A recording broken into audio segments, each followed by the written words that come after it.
Brutalistix with an X. Okay, so Lagos, you know what to do to be a part of the conversation. You can reach out to us on WhatsApp at On 0809 and of course on Twitter, it's at Smooth981FM. Use the hashtag LockerRoom981. We're streaming live on YouTube as well, so please look for us there, Smooth981, and look at Tega is looking snazzy. If I can use that word this morning. Take it away. Take home to mama. I believe this is the first time I'm seeing her in native. Yeah. She doesn't often wear it, and makeup is very nice makeup. And with the lipsticks, you look nice as well. Always dapper. Always dapper. No, but Alright, Brutalistix is always dapper. He's always dapper. She said with a measure of pity. All right, let's go on to our first story. Worried flops will give Beverly whiplash. Now, Patrick Beverly continued to play the foil for the Clippers in their first round series against the Warriors on Wednesday. Golden State coach Steve Kerr asked about a sequence in which Draymond Green was assessed a technical foul in Wednesday's 129-121 loss, said Beverly duped the referee into a poor call. He said, "I didn't think it was a good call. You know Beverly's going to flop," and Draymond turned. It looked like Tyson punched him in the face. Beverly is good at that. His head literally snaps back. I worry he's going to get whiplash in some of these flops, but he's good at it. And the refs, they're oftentimes partial to the little guy who's down there. Okay, so yeah, Draymond Green is I wouldn't say little. I won't call Beverly a little guy, but compared to Draymond Green, he's obviously the smaller sized man. And he's a street baller in the sense that he scraps he's not one of the most talented ballers you see, but he scraps his way through games. He trash talks his players. Trash talks players. Gets all up in their faces, and then if he comes out the winner, you're finished. Like, he's the one guy that you would have beaten 10 times. The one time he beats you, you will not hear of it till you die. That's Beverly for you. And so he tends to be that kind of guy. So Draymond Green is an aggressive player. So and that's what Golden State like him for. But Beverly took advantage of that several times during the game, because the game before that, it was Kevin Durant and Beverly that were going head to head. This game, it was Draymond Green and Beverly that were going head to head, and every time Draymond Green, in as much as exhaled in Beverly's direction, he just fall like he was under some anointing. And so, I mean, all he needs is a slight contact or an intent for you to contact him, and he's done. He's buying that foul. But I think the Warriors, the Golden State Warriors, were more upset that they are struggling this much against the Clippers as opposed to anything else. It wasn't as much the flopping that was their issue. Is that this is a team that ideally we should take out easily, and we're struggling with them. So everybody was frustrated. I think at the end of the day, that's why the coach came out to say, "I hope he doesn't get a whiplash." But yeah, it's an interesting way to put it. That's literally what he did on Wednesday night. All right, let's talk about Lewis Hamilton, right? So Lewis Hamilton says, "I can see myself in Charles Leclerc." And well, the story goes, Lewis Hamilton says, Ferrari's Charles Leclerc reminds him of himself in his own debut season in Formula One. Now, Hamilton said, "When I got to Formula One, I wanted to win as soon as possible and beat the champion I was racing against. So it's very familiar. I see myself in Charles, and he is doing a great job so far." The championship leader, that's Hamilton, added, "In the build-up to Sunday's Azerbaijan Grand Prix, with really high expectations at a huge team like Ferrari, he's driving so well, and he just has to keep doing what he's doing. His time will come." I know what Hamilton is thinking of. He's thinking of Alonso in 2007. Alonso was his nightmare. And he was Alonso's nightmare. I mean, think about it. You're a two-time champion. They promote this little guy from the junior leagues that he was managing. And then he comes up to you, and from the very first race, Hamilton got in Alonso's face. Alonso did not like it at all. And of course, the famous radio message, "Move over, Alonso is faster than you." Oh God, I hate that message. But sometimes you get those messages and then you have to move over. But what it is that so far so good. Vettel hasn't really been himself this season. Okay. And yes, it's only 3 races in, but in those 3 races, I mean, it's one thing if you made a mistake in one race, but all 3 races, you're being questioned. And then the new guy on the team is the one guy that people are saying perhaps we should stop looking at this 4-time champion. Maybe we should look at this hungry guy who's never won anything, who wants to win something. But I mean, Charles Leclerc said it himself that he feels a little frustrated, but he feels like he's the guy that they should let go. But for some reason, he has to just obey team orders at the end of the day because it comes down to teamwork. And I know that kind of frustration is like you're ready to move and somebody has a leash around your waist and keeps pulling you back. But his time will come, and I mean, unfortunately, there were times like the second Grand Prix where he was leading and then his car failed on him. Yeah. They let him go because at some point Ferrari looked at the two drivers and said, you know what, Vettel may be a 4-time champion, but Charles Leclerc is clearly the guy in this race. And so they let him go, and he was leading the race until, of course, reliability issues took over, and then he almost even didn't make the podium. But there are going to be races like that for him, so he should not come in defeated already. He should come with every race with the same hopes, the same ambition. You never know if Vettel is going to go head to head with somebody and then spin again, and then you'll be the guy to take advantage of it. So I think he should bide his time. And there's something about all this youthful exuberance. I want to do it right now. I want to do it right now. And then you crash and burn. So take your time, grow into it, build. Eventually, you're going to get it. But this is the race that Ferrari has to get it right. Because so far, Mercedes, even when they were struggling on one leg, they were winning. If they don't get it right this race, we just wait for second and third because we already know who the constructors champion so far. We just wait. We just wait if it's between Red Bull and Ferrari for second and third. Otherwise, Mercedes is racing with it. I like the pun, crash and burn. Very nice.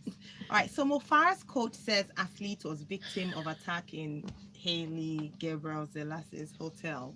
Now, 4-time Olympic champion Mo Farah was involved in an altercation at Haile Gebrselassie hotel, but was the victim of an attack, his coach says. Farah and Gebrselassie are involved in a dispute over an alleged theft at a hotel belonging to the Ethiopian athletics great in Addis Ababa. Love, who was present during the incident, told the Evening Standard that a man had approached Farah, who is 36 years old, and his training partner, Abi Bakerr, in the gym, and that Farah had been threatened with dumbbells.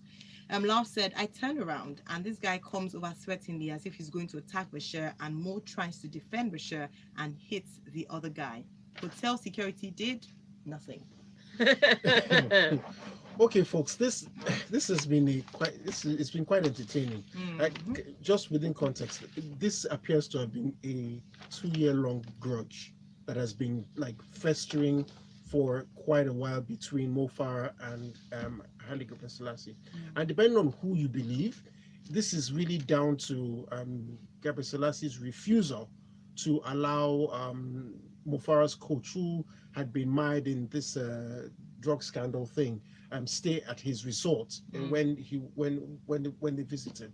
So it appears that somewhere along the line somebody was really riled up by this, and there's been this back and forth and all of that stuff. But look, honestly, yes, while it is unfortunate that Mo Farah experienced what he did in Addis Ababa, it's not uncommon. Look, people were in Brazil for the Olympics, and we saw videos of people having things literally snatched from them in broad daylight. You know, but it doesn't stop people from visiting and all of that stuff. It's unhealthy. It's not classy, considering the pedigree of these two world-class athletes. And I really don't understand why they're throwing handbags and tantrums like this. This is something that, look, whatever's happened has happened. Move on and get on with life. It's entertaining for everybody else, but I mean, in terms of when you look at the pedigree of these two individuals, it's not the kind of thing that you expect from effectively who you describe as elder statesmen of track and field. All right, thank you very much for that. Do we have comments yet? We do have comments, but you know what? Let's go on a quick break. Lagos, don't forget to be a part of this conversation one more time. We're at Smooth 981 FM with the hashtag LockerRoom981. There are 2 hours in Locker Room, by the way. And also, your WhatsApp messages come to 0809 444 0981.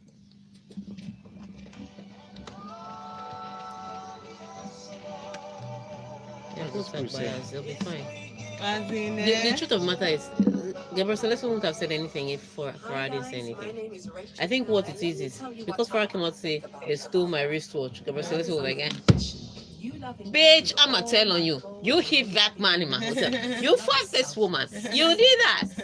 Because it started with Farah's story of they stole from me in my hotel, in his hotel, and he didn't say anything. PR said, okay. They didn't deny that they may have stolen from you. They said, but when you came, you fought this person, you fought that person, you wanted to bring this drug cheating to our hotel. Oh gosh. Again, it's their characters. It's how Mufara is. Mufara is the kind of person that if you offend him, the whole world will know. Yes. I guess it's the British Nigeria was just, I was about to just say that. It just seems to be that their mentality. They moan about everything. Yes, They will complain and complain. Please don't deny me visa. I did not say anything. It's these two people. It's okay. I did not mention any It's name. okay. We can complain for Africa. It's these people. We moan. I tell you, this is appalling. Let me tell you what happened. You missed out one grain of sugar. You're 1 grain of sugar short on their sugar. So he didn't complain about the money and everything until the rejection. Why did he go there? Why did he go to that particular hotel? Is that the only hotel in Addis Ababa? You are lucky. You mean you hung out with files? Joseph Yobo, Femi Adebayo. Wow, they really killed. Selfies don't lie, bro. This was so bloody. They're like, who is the United Nations? is that the name of a person, animal, place, or thing? And they killed everybody. I would even meet Samuel Nation. Eto'o. Oh, really? Yeah. I mean, I understand people saying it's a deterrent, but no. This nation. Sign up for what they are calling super fine hiding. Anybody that is having It's so bad when South is no longer funny like he used to be. to Tanzania to support the Nigeria team at the Continental Final Trophy 5-a-side tournament. Terms and conditions apply. See posters or visit www.africa5s.com for details.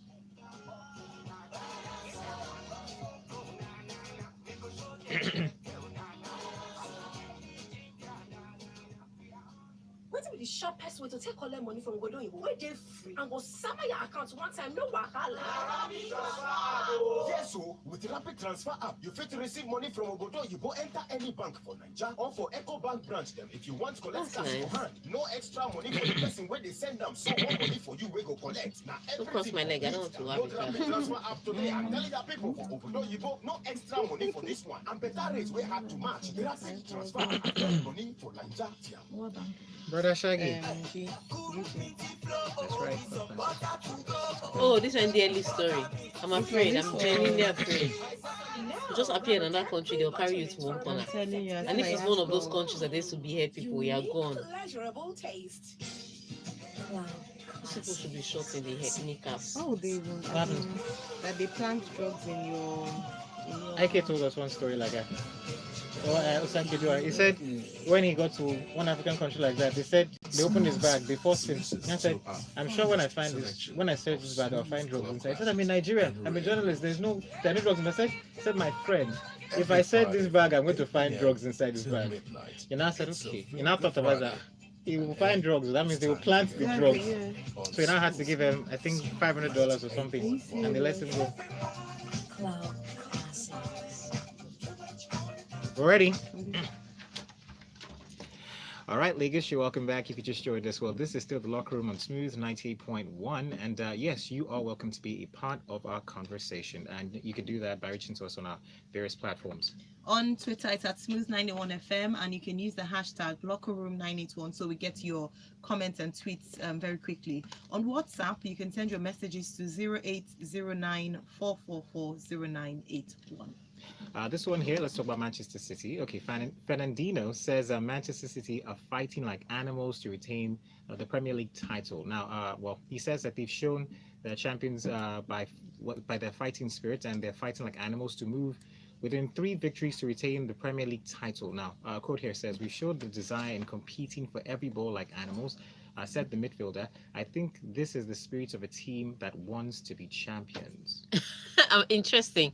And yes, they are fighting like that. They are literally, it's like the minute the quadruple left their hands, they're now thinking anything can leave our hands. And if you ask me, they have the toughest of fixtures, or the tougher of fixtures in the running to Liverpool. I mean, even Liverpool's toughest opponents will be the Wolves, but it's Liverpool at Anfield. It's not like Liverpool is away, so that doesn't even make it as tricky as normally that fixture would have been. So Manchester City know that they have to fight, and the good news is that they've been able to take that hurdle of Tottenham and Manchester United. Those were tough ones, but they're still the tricky opponents of Burnley. That's this weekend. So it's like they dodge one banana skin and slid into a mango peel. It's just there's just a lot going on for them. And they have to fight. They have to keep that spirit up. They have to fight like that every single game. And like you said, from the blast of the whistle, because they can get an early goal and know that, okay, that settles us, or they would have to fight till late in the game before they can get goals. So as long as they have that spirit, that mentality still in their hands. It's not a question of Liverpool was only playing on the advantage that they were playing ahead, and so they were the ones putting Manchester City under pressure, and they had that. I mean, Manchester City had that game in hand, and they weren't sure that Manchester City was going to win it. But now everybody's played all their games in hand. It's 3 games in a 100-meter sprint. Finish line with your 1 point extra advantage, you're going to win it. So I'm happy for Manchester City the way they're playing. I always say this: if you win the Premier League, it's a marathon. You deserve to win it. Whether you crawled over the line like they did in 2012 when they won on goal difference, or you convincingly win it like they did last year. Once you've won the league, then you deserve to win it. End of discussion. Having said that, you also deserve to watch one free EPL match every weekend. And this weekend, you can get one free EPL match. I think it's the Watford Wolves match. That's a battle for Europa. Manchester City doesn't win the FA Cup, but that's a battle for Europa sport, that one of those teams can actually have an advantage to make. So it's on Kwese TV. Download Kwese iFlix on your phone. Your smartphones are not only for reading text messages and chatting on social media. You can watch a live EPL match there, and it's brought to you by Coca-Cola, the official soft drink sponsors of the EPL. Thank you, Tega, for that. Always coming with goodies. All right, we go on to our next story now. Liverpool, talking about Liverpool and Man City, the race for the top. Liverpool boss Jurgen Klopp calm after watching Man City win. I don't know what they expected. Okay, Liverpool manager Jurgen Klopp maintains the Premier League title has not been decided after watching Manchester City take an expected big step towards it. He says, I was not nervous. It happened exactly as I expected. United played very good first half, but in this moment, they can't stand City for 90 minutes. He added, for me, all is good and the decision is not made yet. It's not that last night was the final game of the season. It was just another game of City. They deserved to win. Okay, so you were talking about this whole putting Manchester City under pressure consistently, and it's no different again today. Liverpool is going to be playing an already relegated Huddersfield team. When today? Yes, today. So that's well ahead of Manchester City's game, the much tougher of the two, I think, against Burnley. So yeah, look, it was almost inevitable that he had to say he was calm. I'm sure that him between himself, a lot of the Liverpool squad, and a good chunk of Liverpool fans were hoping that Manchester United would somehow dare, in their nightmare, do them a favor by getting some sort of result.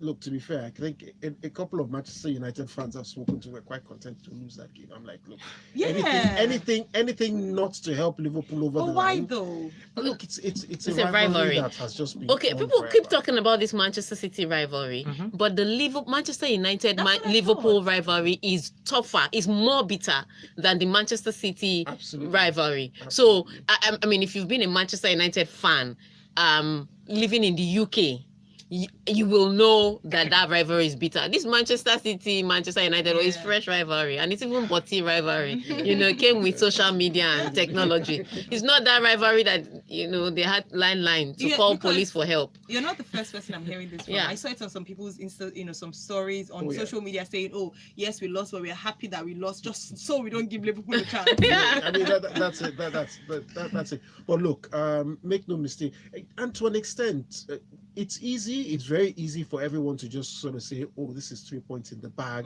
for Liverpool," and it's that kind of complacency that you cannot afford at this critical juncture. It's 3 games left.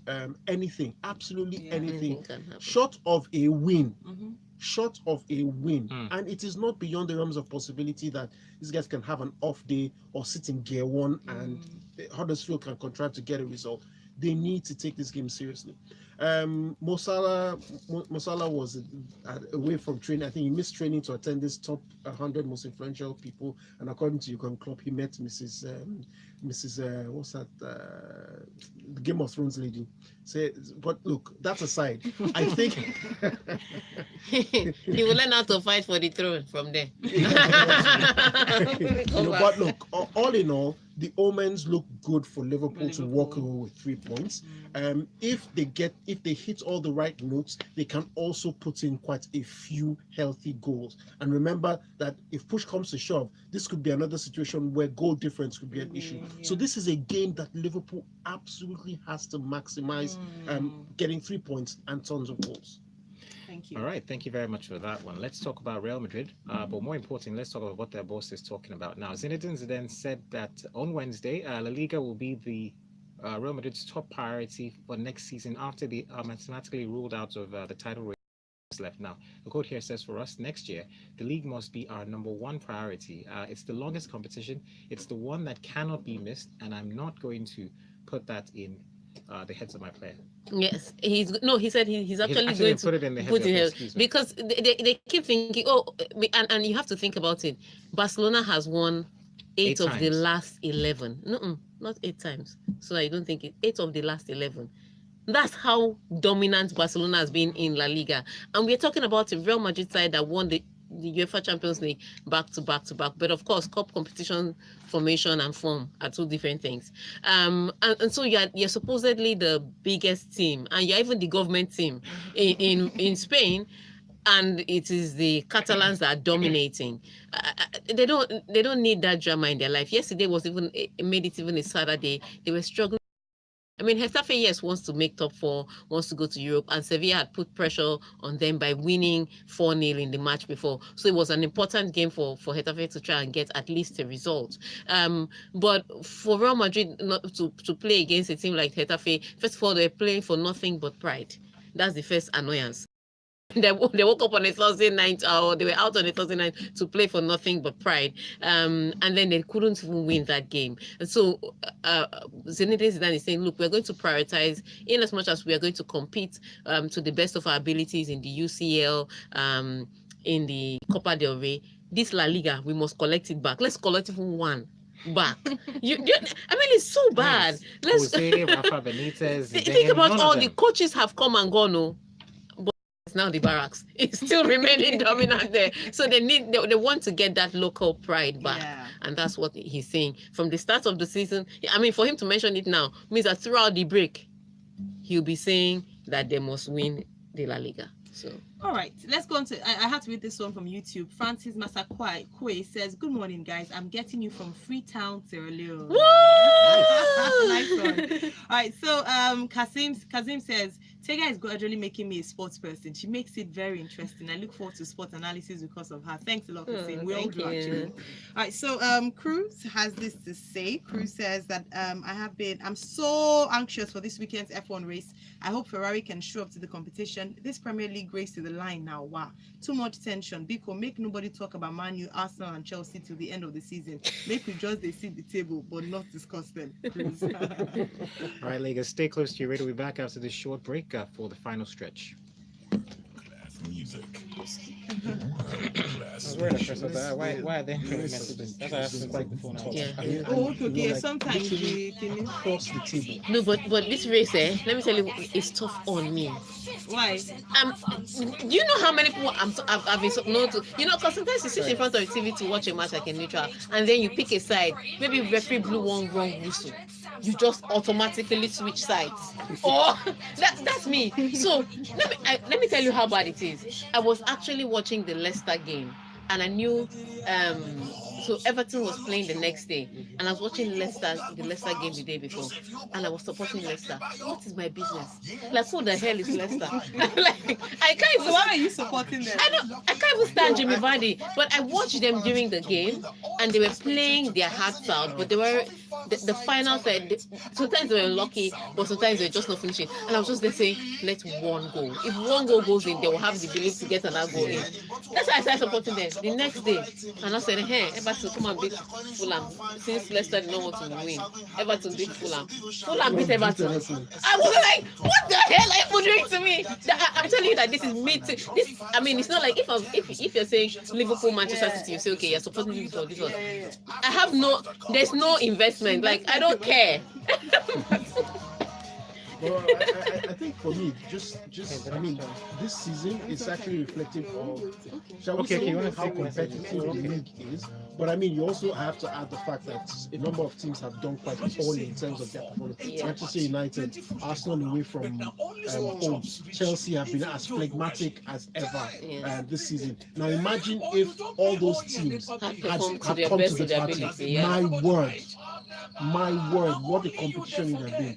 And then, I mean, Tottenham too had their off periods when they suddenly started losing games for no apparent reason. I think they're just tired. I think the reason Tottenham are where they are, third on the table, it's not a reflection of their performance this season. It's a reflection of the other people's lack of performance. Because the truth of the matter is, if Arsenal and Manchester United, especially those two teams, had taken advantage of some of those matches that Tottenham were out of top 4, which was my prediction. I was like, these people are not going to make top 4. Because at the time, again, Ole was winning, Arsenal was winning. So I was like, top 4 will be Manchester United, Arsenal to complete the top 4. I think the top 4 race, the race for the last has to be one of the most ridiculous. I'm telling you. No, I don't want it. You take it. Take top 4. No, I don't know. Thank It's you. your turn. Take top 4. No, thank you. What's wrong with all of you? What kind of stupid home training is that? The ones whose laughter brightens up our world. Whoever you are, you're welcome to join the Samsung Galaxy A series family, where you'll find the ideal smartphone with bigger, brighter infinity display. Meet Galaxy A10, the super affordable smartie. You can't say no to its large 6.2 Infinity V display design, which keeps you wrapped up in movies. So this was going to be 9 of 12. Store much more with The Catalan. And you have to understand the political implications of that thing. Catalans. A highly immersive 6.4 Infinity V display screen with ultra-wide dual camera that captures crisp, clear, wide-angle shots. Okay. What other stories are there? It's just the manual Pogba's shop name. I beg, what's my business with Pogba short list? It's players. Somebody fighting with Waji on Twitter. I beg, please, let's read it. Comment. All right, it's Smooth 98.1 Smooth Breakfast here with Kayode Bakerr. And Ayo Mairo Ese. And of course, it's the locker room. So we have Tega the Tiger in the room. Hi, Tega. Because I want a tiger. You're like a little tiger. All right, and of course we have Brutalistix as well in the studio. All right, let's go on to your comment as we have just about a few seconds before the end of the show. Jacob from Papa says, "Good morning, guys. I said Ole Gunnar will be gone by this time next season. Someone who took Cardiff to relegation." I think that's what he's saying. And then we have Emma says, "Tega, the EPL is in the end game now. If you snooze, you lose. Klopp was calm, if I hear. He was probably sending messaging low-key to his OGS. The noisy neighbors are not sleeping on this title. I can't say the same for my Arsenal. They were ravaged by Wolves. Oh, nice. In EPL closing. Nice one. Look, Emma, you're just a lyrical giant." All right, then Tony from Coca says, "Even if City have to play Liverpool for the remaining 3 games, EPL trophy is theirs." Yeah. Let them survive only first. Did she survive? Burnley, All right, let's see how that goes. But thank you so much, Tega, for being a part of today's show. You can reach out to Tega at Tega Supreme on Twitter. She always has analysis on live matches, so if you're not able to catch us on here live, you can just follow on Twitter. And of course, to see the work she does with young ladies, you can go to LIS International on Twitter. And of course, you can follow Mr. Brubru. I upgraded from Uncle Brubru to Mr. Brubru at Brutalistix on Twitter, and of course follow him for live match updates, interactions on Twitter, and find out what's going on. Please just go on YouTube right now. Tega is doing some antics in the background. But Lagos, we're still here. It's a feel good Friday, so we have something nice, something chilled, something fun for you in the next few minutes. 9 a.m. Lagos Talks 981. We have some interesting questions to ask you this morning.